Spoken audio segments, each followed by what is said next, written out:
Welcome to the Office of Special Education's Transition Team modules.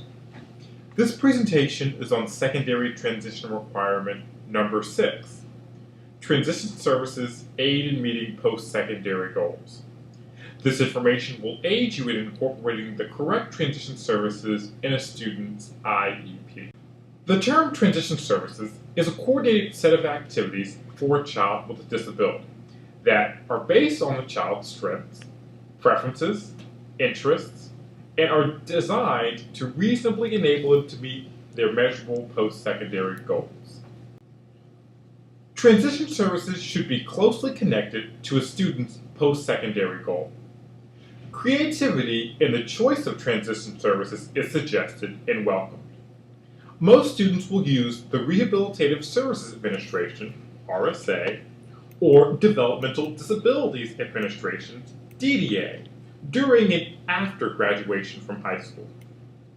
They are not the only organizations that can be used. Other community agencies,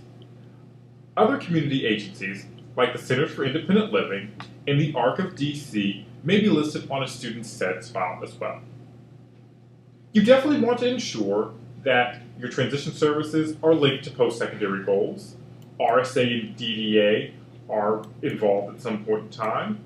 And how about Here are some examples of well-written transition services.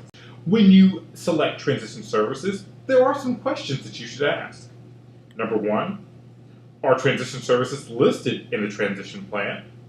Number 2, are transition services aligned with the student's goal? Here are some things to remember. Always include transition services on the IEP. Number 2, assure that services are aligned with the goals of the student.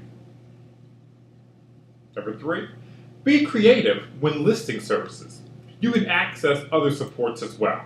The ARC of DC, the DC Centers for Independent Living are some examples.